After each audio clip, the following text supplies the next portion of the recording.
Tras el estreno de The Last of Us 1, el juego se convirtió inmediatamente en un emblema de la PlayStation 3. Personajes como el de Ellie y Joel pasaron a formar parte de la cultura pop, cosechando millones de fans a lo largo de todo el mundo, mientras que el videojuego ganador del premio Juego del Año en 2013 tuvo su remasterización para la siguiente generación de la consola. A semanas de la primera conferencia sobre el PlayStation 5 y a 4 años del anuncio del videojuego en aquella E3 de 2016, se estrenó finalmente la secuela más esperada de toda la PlayStation 4, The Last of Us 2. Con la aparición de las primeras reseñas de los críticos, que lo catalogaban como una nueva obra maestra, llegando a cosechar un 10 de 10 en páginas como IGN o un 94% en el sitio Metacritic, sorprendió que las respuestas del público, en su mayoría, sea completamente contraria a estas opiniones, llegando a cosechar un 5.4% en el Metascore de esta misma página e infinidad de críticas negativas en las redes sociales de Naughty Dog. Pero, ¿por qué es que se generó tanta disparidad de opiniones entre los fans más acérrimos del videojuego y los sitios considerados expertos en la materia? Según el análisis que yo hice basándome en investigaciones por redes sociales y la opinión de la gente, considero que la disparidad de opiniones con respecto al juego se basa básicamente en la corrección política. O sea, está el grupo que defiende el juego a capa y espada porque tiene personajes femeninos fuertes y porque la mayoría de las mujeres son protagonistas y mete en un mundo posapocalíptico temas de hoy en día de relevancia como personajes LGTB, políticas identitarias y todo esto. Y está la gente que considera que el juego es una basura básicamente por lo mismo, diciendo que en un juego de zombies se meten políticas identitarias forzadas, progresismo, todos los hombres blancos heterosexuales son malos en los juegos, solo hay protagonistas mujeres y un largo etcétera. También es importante destacar que hoy en día la mayoría de los medios de comunicación son progresistas y estos medios pudieron acceder al juego incluso días antes de su estreno mundial. Por eso fue que fue un golpe duro al ver que cuando salieron las primeras reseñas del juego de los críticos daban un puntaje entre 9 o 10, aumentando el hype de una manera increíble, y cuando salieron las reseñas del público tras varios días del juego a la venta, la gente le daba un puntaje alrededor de 4 o 5 puntos, lo cual es inexplicable, ¿no? Porque hay gente que puede considerar que un juego es mejor o peor, pero no se puede considerar que un juego es un 10, o sea que es un excelente, que es un juego del año, y otros que consideran que el juego es una basura. O sea, hay algo que estaba mal. En lo que a mí respecta, cualquiera de los dos grupos son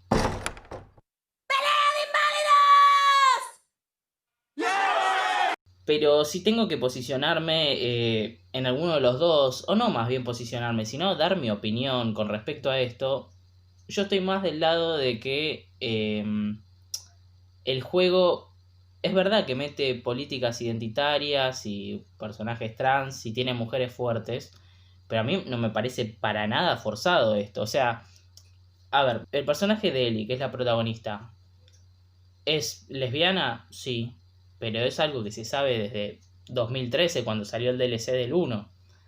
¿La mayoría de los personajes protagonistas son mujeres? Sí. ¿Y qué tiene que ver? O sea, la mayoría de los juegos los protagonistas son hombres y no nos parece forzado. O sea, yo creo que se metió de manera natural. O sea, en el primer juego el protagonista fue Joel. Y bueno, pasa esto con Joel, que bueno, igual esto tiene recién spoilers, muere Joel. Y es lógico que la protagonista sea Ellie, porque es la que sale a buscar venganza. Después, la acompañante también es mujer y es la novia de Ellie, o sea, es lógico que lo acompañe. ¿Qué sé yo? Después, la villana, que en realidad termina no siendo villana, es Abby, que es cierto que es una mujer más bien, bueno, no sé si se podría decir masculina. ¿Qué sé yo? Es una mujer entrenada, o sea, tiene motivos para ser villana. O sea, Joe le mató al padre, fue ella y se vengó. Y este rasgo masculino que tiene, en realidad es de una mujer entrenada, no es nada un cuerpo que no exista de las mujeres. O sea, tranquilamente podría ser una luchadora de UFC o de artes marciales mixtas. Y tiene explicación en el juego, porque si vos te fijas, los flashbacks de antes de que el padre de ella sea asesinado Ella era una chica de un cuerpo normal, digamos, chiquita, o sea, era grandota, pero flaquita, sin brazos. Y bueno, después te muestra que en el lugar donde vivían ellos tienen todos entrenamiento militar y ella se la pasaba en el gimnasio. Entonces es lógico que tenga ese cuerpo, no es que la quieran masculinizar. También la líder de Jackson, que es el lugar donde vive Ellie, es una mujer. Pero eso ya es desde el juego pasado, que es la mujer de Tommy. O sea, digamos que el líder del lugar contrario, o sea, que no Jackson, sino donde vive Stabby, es un hombre. A mí no me parece forzado la inclusión femenina. Y mira que yo soy muy crítico siempre en todo esto, pero a mí me pareció, o por lo menos yo en el juego lo sentí de manera natural, como no cuestiono cuando todos los hombres o todos los protagonistas son masculinos, en este caso no me pareció forzado que todas las mujeres sean protagonistas. Pero bueno, qué sé yo, o sea, ahí cada quien... yo creo que la gente está como muy... está tan metido en la cabeza que se intenta meter política, digamos, en un juego de manera forzada, que cuando aparece algo de lo que no estamos acostumbrados como protagonistas mujeres, creemos que lo hacen de manera forzada y nos quejamos, cuando en realidad es que juegos como Tomb Raider son protagonistas mujeres desde los 2000. Pero bueno, por eso yo no estoy tanto, si bien soy crítico del progresismo, bueno, no del progresismo, sino de cómo se intenta meter políticas progresistas todo el tiempo en la cultura pop, yo creo que de esta forma lo hicieron de manera impecable. Pero bueno, ahí cada quien se mete en políticas identitarias. ¿Qué sé yo? O sea, ¿qué consideras políticas identitarias? Que haya personajes, o sea, hay un personaje, como dijimos, que es lesbiano. Lesbiano. Un personaje que es lesbiana, que es Ellie. Y bueno, y su novia que es bisexual. Ellie, como dijimos, es lesbiana se sabe que es lesbiana desde el primer juego, cuando tenía 13 años ella. Y la novia es bisexual. Y, qué sé yo. Estuvo con el chino, quedó embarazada del chino y ahora está con él. ¿Y cuál hay? Yo creo que igual el principal de los cuestionamientos con respecto a esta inclusión LGTB es el personaje de la nena, la chinita Lev, que bueno, en el juego nos explican que en realidad es una nena trans, que ella nació como hombre, pero yo creo que el juego lo mete de manera muy correcta. O sea, yo escuché que o vi gente quejándose de que decía que en un mundo posapocalíptico lleno de infectados y zombies, no es importante la identidad de género o lo que sea, que hay cosas más importantes como sobrevivir.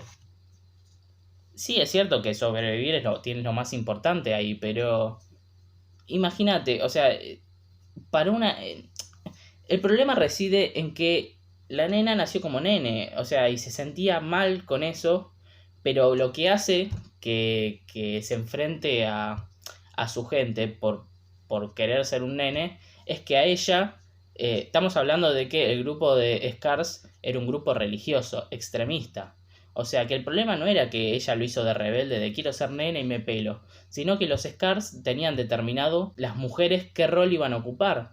Por ejemplo, su hermana le tocó ser soldado y él, o bueno, ella, pero en ese momento era él, digamos, le tocó ser la mujer de un viejo, de un viejo importante de su grupo, lo cual hizo que se haga la rebelde, que es totalmente lógico. O sea, la mina se peló, se vistió de hombre y salió a luchar. O sea, no quería ser la mujer con 13 años de un viejo verde.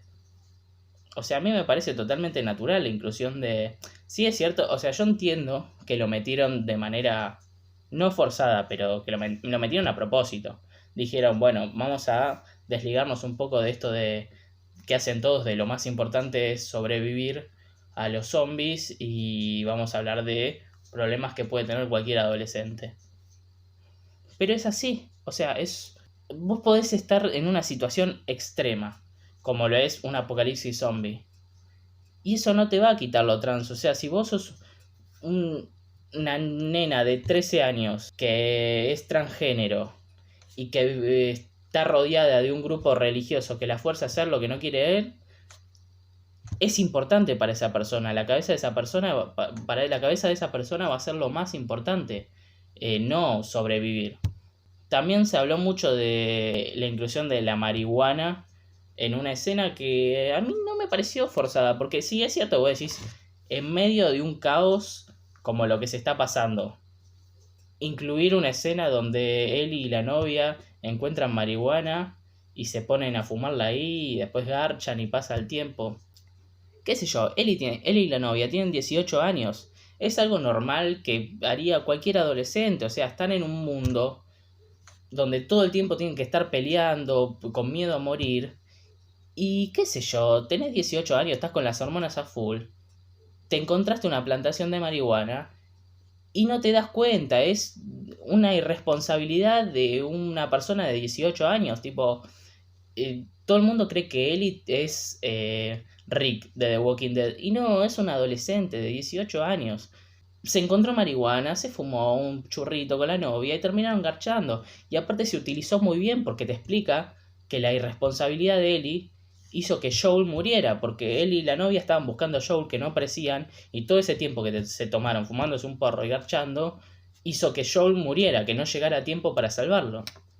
Entonces es algo que está justificado el juego, está aplicado, te enseña el juego que Ellie no es ninguna superheroína, es una protagonista con debilidades, que hace cosas de adolescentes irresponsable y por eso la gente paga. Pero bueno, dejando de lado mi posición con respecto a estos aspectos, ¿quiere decir que considero que The Last of Us 2 es el juegazo que los medios quisieron plantearnos? No. The Last of Us 2 está lejos de ser superior a su antecesor. ¿Pero por qué es? ¿Es por las políticas identitarias? No. Es porque The Last of Us 2 falla en sus protagonistas. ¿Por qué The Last of Us 1 se volvió juego del año en 2013 y lo que a mí respecta es el juego de la década? Es por sus personajes, no por su historia. La historia es bastante básica, es un hombre que tiene que llevar una nena de punto A a punto B, o sea, no hay villanos en el medio, no hay una trama. Es un viaje, el típico viaje que se hace en las películas, que se hace en los videojuegos. Es mover a una persona de punto A a punto B matando zombies en el medio, es un juego de acción. ¿Por qué nos encariñamos tanto de los personajes? Por cómo se los desarrolló en el primer juego. Lo importante nunca fue el objetivo del viaje, lo importante fue el transcurso del viaje. Como un hombre al que le mataron su hija, que no le importó nada, un renegado de la vida, de repente apareció una nena de 14 años sin padres, rebelde, con carisma, que lo volvió a humanizar, que hizo que volviera a sentir algo por otra persona, que no se olvidara de su hija, pero que volviera a ser un padre responsable con esa nena con el cual no tenía ningún parentesco. Técnicamente The Last of Us 2 es superior al 1, si bien el 1 para en su momento generó una revolución en el mundo del gaming, hoy en día a veces The Last of Us 2 y es increíble, mejoraron aspectos del gameplay, movimientos, desarrollaron nuevas técnicas, el motion capture del segundo juego es una cosa increíble, yo creo que está hoy en día en el mayor nivel que se puede conseguir en un videojuego, o sea, las caras como las expresiones de los personajes, o sea, el juego técnicamente es muy superior al 1 y en historia es mejor. The Last of Us 2 tiene mejor historia que el 1. La historia de The Last of Us 2 es una historia de venganza, es el viaje que se hace, tiene un objetivo y el objetivo importa. Ellie se tiene que vengar de la persona que mató a su padre, porque Ellie nunca tuvo padres y el único padre que tuvo es Joel. Y por más que estuvieran peleados, era la única persona en esta vida que le importaba. O sea, Ellie realiza un viaje para vengarse de la persona que lo mató. Y de repente, en medio de la historia, cambiamos de personaje. Ellie ya no es más la protagonista. De repente tenemos como protagonista a Abby, la mina que mató a Joel, que la odiamos. Y te explica la historia de este personaje y te lo enriquece. Es un personaje que tiene motivos de hacer lo que hizo. Entonces, si el juego técnicamente es superior al 1, si el 2 es superior al 1, y si la historia es superior a la del 1, ¿por qué el juego no supera al 1? Como dijimos, por los protagonistas. En este juego tenemos a Ellie. La Ellie que quisimos, ¿no? La de 14 años, esa nena rebelde, adolescente de 14 años, con carisma, que hacía chistes todo el tiempo, pero chistes sarcásticos, tenía un humor sarcástico, o sea, era la conexión perfecta con Joel, un tipo rudo, seco, frío, vacío de sentimientos. Aparece esta nena que es todo lo contrario a él y lo humaniza. Esa relación es lo que fortaleció el juego, lo que hizo que hoy en día digamos que Joel y Ellie son de los personajes emblema de la PlayStation. O sea, al nivel de, no sé, Crash. ¿Entendés? Y es una locura porque tuvimos 200 juegos así de cinemáticas donde aparecen protagonistas con historias, pero la relación que formaron ellos dos, el carisma que tienen esos protagonistas es insuperable. Y de repente aparece esta Ellie que cambia totalmente de personalidad, una Ellie de 18 años, o sea, ya adulta más que adolescente. Una Ellie que después de lo que le pasó a Joel está dolida, es un personaje oscuro, o sea, dejamos toda esa luz que transmitía Ellie para transformarla en el Joel de la 1. Una Ellie con instinto asesino, una Ellie cagada a trompadas por la vida, una Ellie que ya no es una nena, ya es una adulta, ya mata, ya tiene rencores, tiene odio. Pero ¿qué pasa? Si decimos que lo que hizo el juego bueno, el 1, fue la relación entre Joel y Ellie. Y en este juego transformamos a Ellie en Joel. ¿Dónde está ese personaje que haría de Ellie? ¿Dónde está ese personaje que ayudaría a Ellie a desarrollarse? En este juego, tras la muerte de Joel, se reemplaza el personaje por Dina. Un personaje que no es malo, pero es intrascendente, es un... Meh. O sea, es un personaje tierno, es la novia de Ellie, intenta llevarla por buen camino, pero no transmite nada, es un personaje tibio. O sea, explícame hasta el final del juego, porque la verdad que las escenas finales del juego donde ellas ya están en pareja y Ellie se quiere ir y volverse a vengar de Abby, ahí sí Dina se le plantó y le dijo, mira flaca, las cosas son así. Pero durante todo el juego Dina intentó cambiar a Ellie y nunca lo hizo. Ellie no le dio bola, Ellie siguió con su cabeza a la venganza. No pasó lo que en el primer juego, que Joel se iba humanizando a medida que avanzaba el juego gracias a Ellie. Acá tenemos un personaje como Ellie que sufre, y sufre mucho, pero sufre en silencio. Nosotros vemos lo que ella piensa, pero no tiene un personaje al lado con el que se pueda desarrollar, con el que se pueda demostrar qué es lo que le sucede, que se libere, que exprese lo que siente y que le ayude a avanzar. O sea, tenemos un personaje interesante en Ellie, pero bastante plano. O sea, durante todo el juego tienen la cabeza metida lo mismo y nunca se replantea qué estoy haciendo, está bien o está mal lo que estoy haciendo. O sea, Dina es un personaje que te acompaña nada más para ayudar en el gameplay, a disparar y a lo que sea. En cambio, tenemos a Abby, personaje que todos odiaron y hay gente que la fue a criticar a la actriz de voz porque fue la que mató a Joel. Y Abby es el mejor personaje de todo el juego. Abby es lo que tendría que haber sido Ellie. O sea, cuando nos metemos en el gameplay de Abby, nos enamoramos más de ese personaje, ¿entendés? Tenemos a un personaje que Joel asesinó al padre y ella buscó venganza, se transformó de esa persona inocente que era hija de un médico a no una asesina, pero una soldado entrenada para vengarse. Y una vez que concreta su venganza, ya no le importa nada, se dio cuenta que la venganza no le solucionó nada, no le devolvió al padre. Entonces intenta seguir su camino aceptando lo que hizo y tratando de cambiar su cabeza, alejándose de este grupo que la convirtió en una asesina, que no le entregó nada. ¿Y qué pasa? De repente aparece este personaje Lev. O sea, Abby de repente se transformó en Joel de la 1 y Lev se transformó en Ellie. Tenemos este personaje que lo humanizó. O sea, Abby estaba destrozada porque su padre había muerto y ella había vengado la muerte de su padre, pero había asesinado a un hombre que no le devolvió a su padre.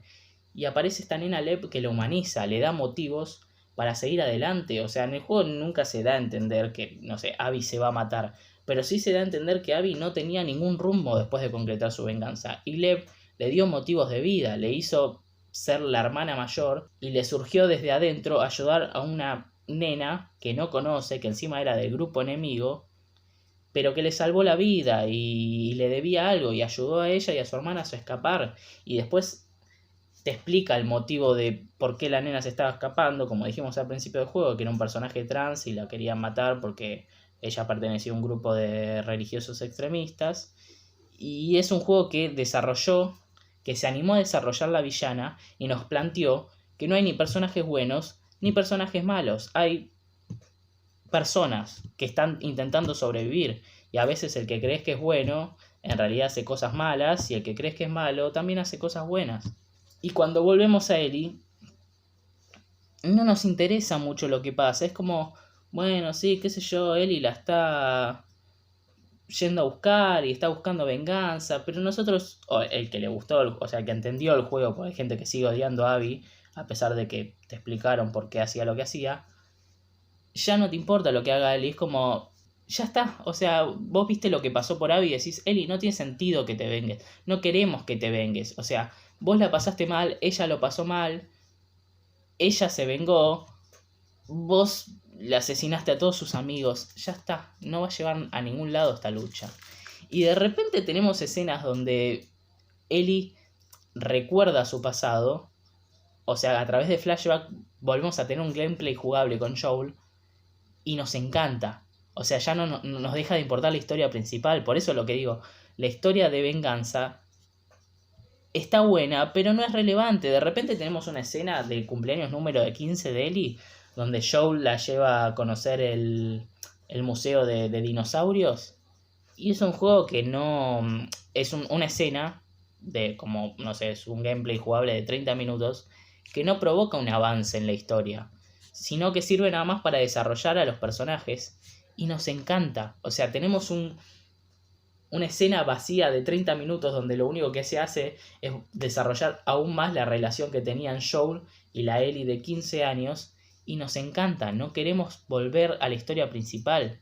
Y ahí es donde falla el juego. ¿Cómo puede? O sea, no, la escena está perfecta, pero donde falla es en la historia principal. ¿Cómo puede ser que en una escena donde no esté pasando nada, que no provoque un avance en la historia, nos interese más que la historia principal? O sea, yo creo que es la mejor media hora de todo el juego es cuando Joel le festeja el cumpleaños a Ellie, cómo esa relación, esos personajes siguen, en el segundo juego siguen teniendo la misma química y de repente volvés a la historia principal y aparece Ellie con la novia esta que es una tibia y el otro chino que es el amigo, que es un Liu Kang sin carisma, qué sé yo, es simpático, pero no te interesa. Entonces, un juego que no te interesa la historia está fallando. Si en la línea principal los personajes estuvieran bien desarrollados, nosotros querríamos ver cómo este viaje que realiza Ellie para vengarse de Abby, qué es lo que pasa, qué es lo que pasa por su cabeza, cómo se lleva con, cómo se relaciona con otros personajes, cómo cambió de actitud Ellie. Porque yo no digo que esté mal, lo que sí muchos dicen que está mal, que le cambiaron de actitud a Ellie, que Ellie nos enamoró siendo rebelde, carismática, sarcástica y que ya esa personalidad ya no la tiene. Está bien que no la tenga, porque Ellie es otra, pasaron 4 años de ese momento, pasaron muchas cosas en el medio, Ellie creció, Ellie vio morir frente a sus ojos a la persona que más quería. Es obvio que no va a ser esa pendeja simpática que era en el primer juego cuando no le importaba nada, porque para ella era todo un juego, no tenía razones más que vivir. De hecho, en el final del primer juego quería morir, no le interesaba morir. Entonces, ¿cómo vas a pasar de tener un personaje como Joel al lado de Ellie, que se desarrollaba mutuamente, a meterle un personaje como Dina, que no pincha ni corta? O sea, no te interesa lo que le pasa a Dina. Decime qué pasaba si en el medio del juego del 1 asesinaban, no sé, por ejemplo, a Tommy o a Joel. ¿Qué hacías? Dejabas de jugar, tirabas a toda la mierda. ¿Cómo van a matar a Joel? Estamos todos locos. En cambio acá, si mataban a Dina o mataban al chino, que bueno, al chino lo terminaron matando, no le importó a nadie. El único momento donde nos asustamos, aparte de la muerte de Joel, es cuando le pegaron un tiro a Tommy, que pensamos que había muerto. ¿Y por qué nos generó ese impacto? ¿Por el desarrollo que tuvo Tommy en este segundo juego? No, porque lo conocíamos del uno y lo habían desarrollado de tan bien manera, que era el hermano de Joel, que vio morir también a su sobrina, que nos asustamos, decíamos, no puede ser que maten a Tommy, pero si mataban a alguno de los protagonistas nuevos, nos importaba un carajo. Y vamos a ser sinceros, no digo que si mataban a Ellie nos importaba un carajo, pero nosotros no queríamos que maten a Ellie por lo que conocíamos de ella en el primer juego, no mucho por cómo se desarrolló en este segundo juego. O sea, Ellie, ¿qué hace durante todo el juego? Llora, toca triste la guitarra, la canción de Joel y mata gente porque tiene bronca. Pero, ¿cuáles son los momentos cuáles son los momentos en los que se desarrolla el personaje de Ellie en este segundo juego? ¿Cuáles son los momentos? Con Joel. En ningún momento Ellie se desarrolla el personaje con la novia o se desarrolla el personaje con el chino. Se desarrolla el personaje a través de flashback. El personaje avanza cuando recuerda a Joel o cuando habla con su tío, personajes del primer juego. Entonces hay algo que este juego hizo mal, que es los personajes. O sea, son totalmente irrelevantes. Entonces tenés el primer juego que fue quien fue por los protagonistas, por el desarrollo, por el guión que tenían los personajes y no por la historia. Y en este juego tenés una historia tan rica, pero los personajes te importan tan poco que lo que transcurra en la historia principal te da igual, qué sé yo. Vos querés ver a... O sea, querés jugarlo el juego, entiendo. O sea, porque vos ves el juego y es tan bien técnicamente que lo querés jugar. Pero cuando vienen las cinemáticas, te las querés saltear a la mierda. Y es un juego que se basa en las cinemáticas. O sea, si vos le sacás el modo historia, no tiene alma el juego. El alma del juego era los personajes y la historia, no el gameplay. El gameplay está perfecto. Por eso yo digo que este juego es un juegazo. Es un 8, ¿entendés? Porque la historia está buena, es superior a la 1. El gameplay es muy superior al 1, pero carente de alma. O sea, los personajes están, pero flotan en una nebulosa. No te importa lo que pasa. Te importa más lo que le pasa al villano que lo que le pasa a la protagonista. A la protagonista que conoces del primer juego. O sea, termina el primer juego, dejamos de jugar con Abby, volvemos a Ellie. Y no queremos que Ellie gane, que mate a Abby. Tampoco es que queremos que Abby mate a Ellie. Pero queremos que gane a Abby, lo entendemos. ¿Pero por qué? Porque es un personaje que se desarrolló muy bien. Y gracias a la gente que lo rodeaba, se desarrolló bien en su grupo. O sea, vemos cómo funcionaba la idiosincrasia del grupo al que ella pertenecía, el grupo militar. Cómo eran un grupo de soldados extremistas. En cambio, en el primer juego en Jackson, qué sé yo, tenemos 2 minutos de escena de Jackson y no sabemos cómo funciona Jackson.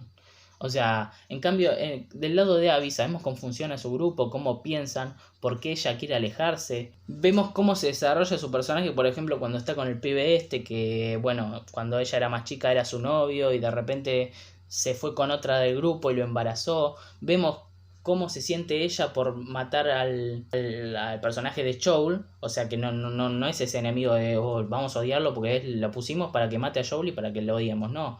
Vemos lo que le pasa cuando mata a Joel, cómo se siente vacía, cómo no sabe cómo seguir con su vida. Y de repente aparece esta nena que le da motivos para seguir adelante.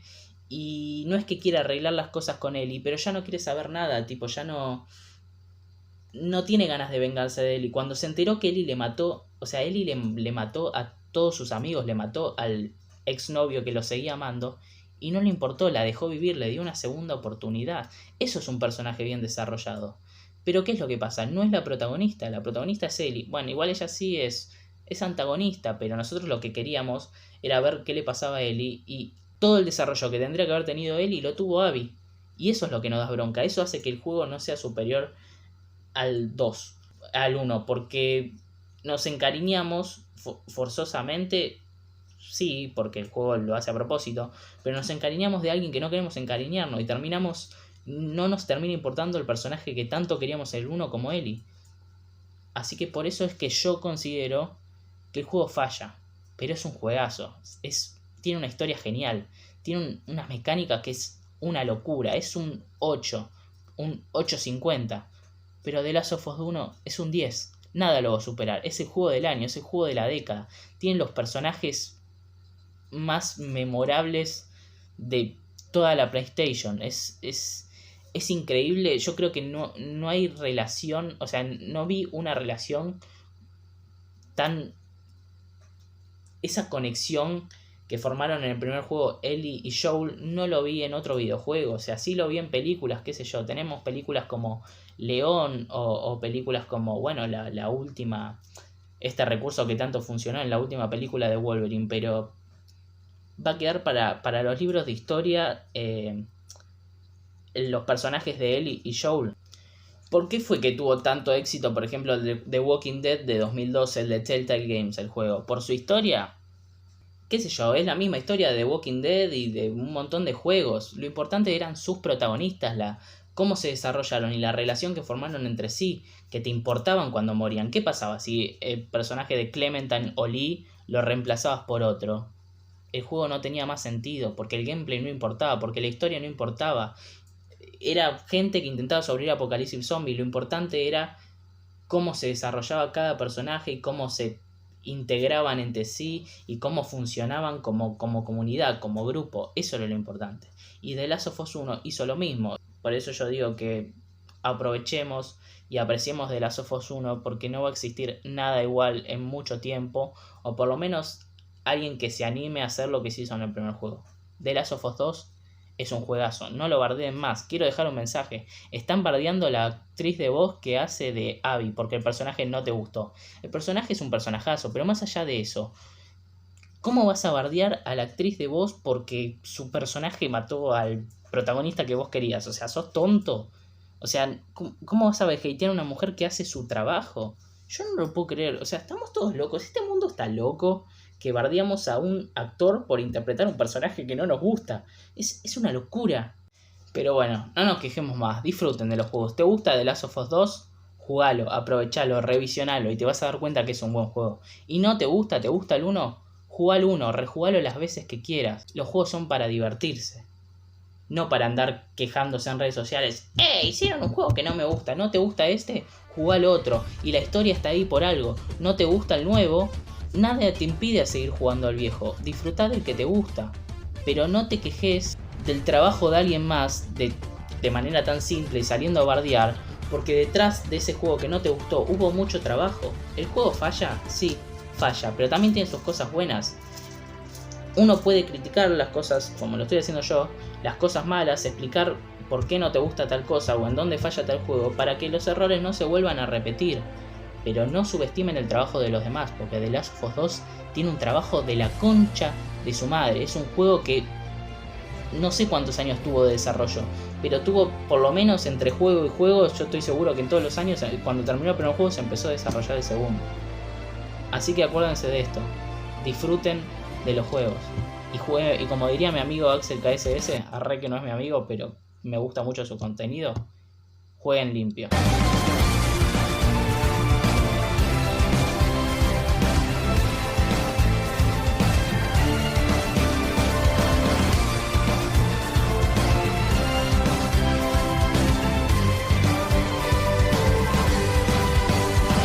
Tenemos una historia de...